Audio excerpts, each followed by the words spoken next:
का मैदान मिलेगा। कस्बा तराल में माह रमज़ान का मुक़द्दस महीना शुरू होने के साथ ही गिरा फरोशी उरूज पर पहुंच गई है। इस सिलसिले में महकमे उमूर सारफीन, म्यूनिसिपैलिटी और महकमे रेवेन्यू और पुलिस ने कस्बे में मार्केट चेकिंग अंजाम दी और गिरा फरोशी में मुलविस दुकानदारों से जुर्माना वसूल किया गया। तहसील सप्लाई अफसर मुश्ताक अहमद के मुताबिक ये चेकिंग माह रमज़ान के आखिरी अयाम तक जारी रहेगी। उन्होंने दुकानदारों को हिदायत दी है कि वो चीज़ें सरकारी नरखनामों के मुताबिक फ़रोख्त करें। जो भी दुकानदार कानून की खिलाफ वर्जी करेगा उसके खिलाफ कानूनी कार्रवाई अमल में लाई जाएगी।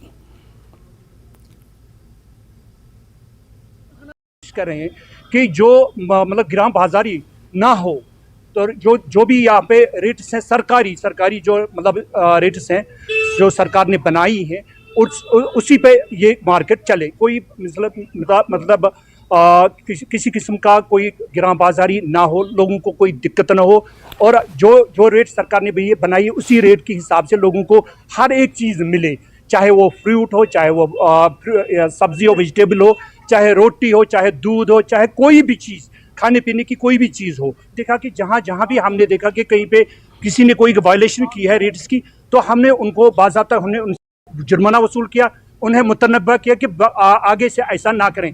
ऐसा करेंगे तो आगे से उनके लिए उनको FIR काट दी जाएगी, उनका कारोबार जो है बंद कर दिया जाएगा। ये कस्बा पापुर में कसाबों ने गोश्त की कीमतों में अज खुद इजाफा कर दिया था और अवामी शिकायत के बाद तहसीलदार पापुर जुबैर अहमद ने कस्बे के तमाम कसाबों के साथ मीटिंग की और इन्हें हिदायत दी कि गोश्त सरकारी नरखनामों यानी 535 रुपए फी किलो के हिसाब से फरोख्त करें। तहसीलदार ने इन्हें उसूलों की खिलाफ वर्जी पर सख्त कार्रवाई का इंतबाह दिया है।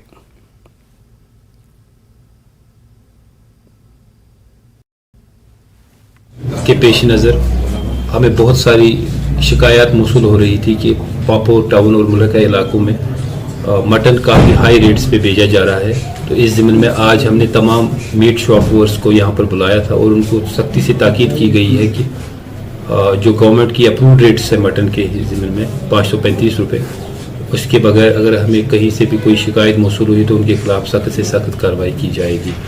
इसके अलावा मैं तमाम बाशिंदगान पापुर से ये गुजारिश करना चाहता हूँ कि अगर कहीं पर भी आपको मटन या एसेंशियल कमोडिटीज़ हाई रेट्स पे मिले जो गवर्नमेंट अप्रूव्ड रेट्स के हिसाब से नहीं है तो काइंडली हमें आप मुतला करें ताकि बर वक्त कार्रवाई की जाए। और ज़िला पुलवामा के रूहमो इलाके में मकामी रज़ाकार नौजवानों ने माह रमज़ान के दौरान भी नौजवानों को खेलकूद की तरफ राग़िब करने के लिए कॉस्को बॉल क्रिकेट टूर्नामेंट का इनेकाद किया। रोहमो पब्लिक नामी रज़ाकार तंजीम की जानिब से मुनक़िद किया गया कॉस्को क्रिकेट टूर्नामेंट का इफ्तिताह तहसीलदार राजापुरा ने किया, जिसमें पुलवामा के मुख्तलिफ इलाकों की तकरीबन 30 के करीब टीमें हिस्सा ले रही हैं। इस मौके पर मेहमान ख़ुसूसी ने कहा कि नौजवानों को मंशियात और दीगर समाजी बुराइयों से दूर रखने के लिए ये बेहतर कदम है। इन चीज़ों को लेकर काफ़ी सीरियस होती है, चाहे ड्रग्स को लेकर, सैनिटेशन को लेकर या स्पोर्ट्स को लेकर। तो उसमें हमारा एक पार्ट है जो है क्रिकेट की तरफ, जो हम रमज़ान में एक स्पेशली हमारा टूर्नामेंट एक रहता है, तो उसको लेकर आज इनाग्रेशन था T10 कॉस्को चैम्पियनशिप का अंडर द बैनर ऑफ रोहमो पब्लिक इंटरेस्ट। तो आज उसका इनाग्रेशन था। मैं बहुत ही शुक्रगुजार हूँ हमारे सामीन का, हमारे व्यूअर्स का, क्योंकि से टूर्नामेंट स्टार्ट किया गया है जो रमज़ान टूर्नामेंट है। खासकर इसमें बहुत सारी टीमें पार्टिसिपेट कर रही है ताकि बहुत सारे नौजवान जो है खेल में मुब्तला हो रहे हैं और ड्रग्स से दूर रह रहे हैं, जो एक बहुत ही अच्छा इनिशिएटिव है।